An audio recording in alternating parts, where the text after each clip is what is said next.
پاکستان میں جتنے شعبے کام کر رہے ہیں، پاکستان میں جتنے ادارے کام کر رہے ہیں، ان سب کی خدمات اپنی جگہ مسلم ہیں۔ ان کی سب کی خدمات کی حوصلہ افزائی کی جانی چاہیے، اور لیکن ان سب اداروں میں ایک بات مشترک ہے کہ جو سرکاری ادارے ہیں وہاں پر کام کرنے والے لوگوں کی تنخواہیں بھی بہت زیادہ ہوتی ہیں، مراعات بھی بہت زیادہ ہوتی ہیں، اور جہاں پرائیویٹ ادارے بھی ہیں وہاں کام کرنے والوں کی لوگوں کی مانگ اگر بڑھ جائے، اگر اہمیت بڑھ جائے تو وہ منہ مانگی تنخواہیں لیتے ہیں۔ لیکن واحد پاکستان کے مدرسے ہیں جو ایسے ادارے ہیں کہ جو پاکستان کے اندر بہت زیادہ کردار ادا کر رہے ہیں، امن کے لحاظ سے بھی اور پاکستان کی حفاظت کے لحاظ سے بھی۔ پاکستان میں علمی خدمت بھی کر رہے ہیں، پاکستان میں عملی خدمت بھی کر رہے ہیں، لیکن اس کے باوجود ان کی تنخواہیں اتنا زیادہ نہیں ہیں جس طرح دوسرے سرکاری یا اچھی لیول کے پرائیویٹ اداروں کی کام کرنے والے لوگوں کی تنخواہیں ہیں۔ مدرسے کی خدمات اپنے ممبر و محراب سے اور اپنی جگہوں سے ضرور ہمیں بیان کرنی چاہیے، جہاں بھی ہمیں موقع ملے تو مدرسے کی خدمات بیان کرنی چاہیے، تاکہ جس طرح پاکستان میں سکولوں، کالجوں، یونیورسٹیوں کی خدمات کو سامنے لایا جاتا ہے تو اس لیے ان کی اہمیت لوگوں کے دلوں میں ہوتی ہے، تو مدارس کی جو اہمیت کردار جب لایا جائے گا لوگوں کے سامنے تو تب جا کر مدارس کی اہمیت لوگوں کے دلوں میں پیدا ہوگی، اور ہم بار بار مدارس کی خدمات بیان کریں گے تو ان لوگوں کو بھی جواب ملے گا جو مدرسے کے بارے میں اعتراض کرتے ہیں۔ تو بے شمار خدمات ہیں پاکستان کے اندر مدارس کی۔ پہلی سب سے جو اہم اور بنیادی خدمت یہ ہے وہ یہ ہے کہ قرآن و سنت، شریعت، نبوت اور وحی کے تمام علوم جو سبب کے درجے میں اللہ نے محفوظ کرائے ہیں تو مدرسے کے ذریعے محفوظ کرائے ہیں۔ بسم اللہ کے با سے والناس کے سین کے صرف الفاظ ہی نہیں بلکہ پورے معنی قرآن، سارے علوم، حضور کی تمام احادیث اور آپ صلی اللہ علیہ وسلم کے تمام ارشادات، آپ کی پوری زندگی آج اگر اصل مکمل شکل میں محفوظ ہے تو مدرسے کی برکت سے ہے۔ مدرسے نے کردار ادا کیا ہے دینی علوم کی حفاظت میں، اور دوسری خدمت صرف حفاظت ہی نہیں، اشاعت بھی کی ہے، اور علوم کو سنبھال لینا، پڑھ لینا یہ بھی بہت بڑی قربانی ہے۔ لیکن اس سے بڑھ کر قربانی ہے کہ اپنی زندگی میں ان علوم کو آگے منتقل کرنا، آگے پہنچانا، جہاں آدمی کا روزگار بھی متاثر ہوتا ہے۔ تو یہ خدمت بھی مدارس نے جو ہے لوگوں کی ہے کہ اس کی تعلم، تدریس، اگرچہ مارکیٹ میں دنیا نے قیمت نہیں لگائی، اس نے کہا مجھے تم سے قیمت نہیں چاہیے۔ مدرسے میں کام کرنے والے لوگوں نے ہمیشہ یہی کہا کہ ہمارا اجر اللہ کے پاس ہے، لا اسألکم علیہ اجرا ان اجری الا علی اللہ۔ تیسری خدمت، مدرسے نے نہ صرف پاکستان بلکہ پوری دنیا کو قرآن کے حافظ، قرآن کے قاری، دین کے عالم، مؤذن، امام، خطیب مدرسے نے دیے ہیں۔ رمضان المبارک کا مہینہ آتا ہے، اگر ہم یہ کہہ دیں کہ مدرسوں میں پڑھے ہوئے حافظ تراویح میں قرآن نہیں سنائیں گے تو وزیر اعلیٰ، کسی بھی صوبے کا وزیر اعلیٰ اس کا انتظام خود کرے اس بار مسجدوں میں وہ حافظ قرآن سنائیں گے جو سکولوں میں تیار ہوئے ہوں، تو کیا کہیں کسی مسجد میں مکمل قرآن کی تراویح ہوگی؟ نہیں ہوگی۔ اگر ہوگی تو شاید ایک دو حافظ یا شاید وہ بھی نہ ملیں۔ آج اگر مساجد میں مکمل قرآن کی تراویح، مکمل قرآن کا ختم ہوتا ہے تو یہ مدرسے کی برکت ہے۔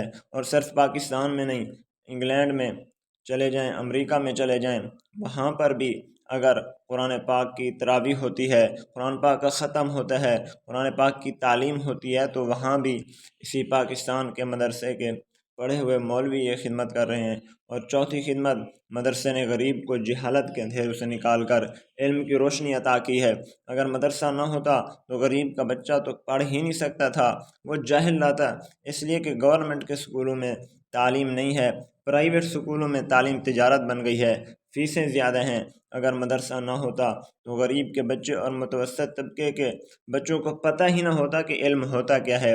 بے شمار مثالیں ایسی ہیں، آج بے شمار ایسی شخصیات ہیں کہ جو آج بڑی بڑی شخصیات بنی ہوئی ہیں، لیکن ان کا بیک گراؤنڈ دیکھا جائے تو ان کے والدین چرواہے تھے، یہ غربت کی زندگی میں تھے، مدرسے نے ان کو لیا، مدرسے نے ان کو سنبھالا، ان کو عالم بنایا، ان کو فن دیا، پھر یہ لوگ آگے آئے اور آج ہمیں یہ بڑی بڑی شخصیات کی شکل میں نظر آتے ہیں۔ اور پانچویں خدمت، ملکی شرح خواندگی میں مدرسے کا کردار بہت وسیع ہے۔ تعلیم کا فروغ مدرسہ کر رہا ہے۔ آج بھی پاکستان کے کتنے ایسے علاقے ہیں جہاں کوئی پرائمری اسکول نہیں، مڈل اسکول نہیں، وہاں کوئی کالج نہیں، یونیورسٹی کا نام و نشان نہیں۔ آپ کے بلوچستان کو آپ دیکھ لیں، آپ گلگت کے دور دراز علاقوں کو دیکھ لیں، کتنے پسماندہ علاقے ہیں جہاں کسی سکول کا نام و نشان نہیں، لیکن وہاں الحمدللہ مسجد، مدرسہ، مکتب موجود ہے جو اپنے علاقے کے بچوں اور بچیوں کو جہالت کے اندھیروں سے نکال کر قرآن کی روشنی دے رہا ہے۔ چھٹی خدمت، بلوچ، پٹھان، پنجابی، سرائکی، سندھی، مہاجر، مختلف زبانیں بولنے والے لوگوں کو مدرسے نے ایک چھت کے نیچے پڑھایا بھی، ایک چھت کے نیچے رکھا بھی۔ آپ پاکستان کے کسی بھی کونے میں چلے جائیں، مدرسے نے قومی ملی وحدت کو مضبوط کرنے میں اپنا کردار ادا کیا ہے۔ مدرسے نے زبان کی بنیاد پر، لسانیت کی بنیاد پر، علاقائیت کی بنیاد پر، صوبے کی بنیاد پر جو نفرت پھیلاتے تھے، ان کے آگے کھڑے ہو کر اسلام کی محبت کا پیغام، اخوت، بھائی چارے کا پیغام آگے بڑھا دیا ہے، اور اس نے پاکستان کو ایک قوم بنانے کی کوشش کی ہے۔ ساتویں خدمت، مدرسے نے عورتوں کی تعلیم کو عام کیا ہے۔ ابھی وفاق المدارس کی خدمات میں بتاؤں کہ بنین کے مدرسے کم ہیں، بنات کے زیادہ ہیں۔ کہتے ہیں مولوی عورت کی تعلیم کا دشمن ہے، حالانکہ انہوں نے عورتوں کی تعلیم میں اتنی ترقی نہیں کی جتنی مدارس نے کی ہے۔ ہمارے ہاں تعداد حکومت سے زیادہ ہے، سکولوں کے سینٹر سے ہمارے سینٹر تناسب کے اعتبار سے زیادہ ہیں۔ آٹھویں خدمت، میرے دوستوں، مدرسے نے بر صغیر کی آزادی میں کردار ادا کیا ہے۔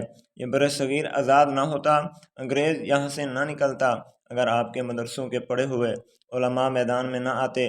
اکیلا شیخ الہند ایک طرف اور باقی تمام ایک طرف، نسبت ہی کوئی نہیں۔ بر صغیر کی آزادی میں مدرسے کا کردار ہے، اس قوم کو غلامی سے نکالا ہے، اور پھر آپ کے پاکستان کے قیام میں مدرسے کا کردار ہے۔ مدرسے کے پڑھے ہوئے پاکستان کے قیام کی تحریک کا ساتھ نہ دیتے، کبھی پاکستان آزاد نہ ہوتا۔ اسی لیے پہلا جھنڈا علامہ شبیر احمد عثمانی نے کراچی میں، مولانا ظفر احمد عثمانی نے ڈھاکے میں لہرایا تھا، جو قائد اعظم کی طرف سے اعلان اور اقرار تھا کہ اگر یہ علماء نہ ہوتے تو پاکستان کبھی نہ بنتا۔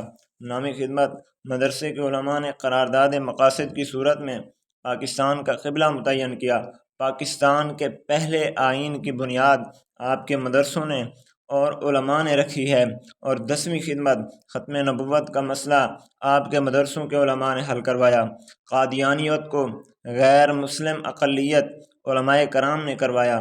پاکستان کے استحکام میں انہوں نے کردار ادا کیا، اور حال ہی میں جو دہشت گردی کے خلاف مسلح جدوجہد کے خلاف آپ کے علماء اور وفاق المدارس نے لاہور میں 300 علماء کا اجتماع کر کے، اس پشاور میں اجتماع کر کے اس پاکستان کی حفاظت کے لیے اور اسلام کے حقیقی پیغام کو آگے پہنچانے کا کردار آپ کے مدرسوں نے علماء نے ادا کیا ہے۔ تو اللہ رب العزت ہمارے ان مدارس کو تا قیامت محفوظ رکھیں، اور دشمنوں اور حاسدین کے شر سے اللہ رب العزت محفوظ فرمائیں، اور ہمیں ان کی قدر کرنے کی توفیق نصیب فرمائیں۔ وآخر دعوانا ان الحمد للہ رب العالمین۔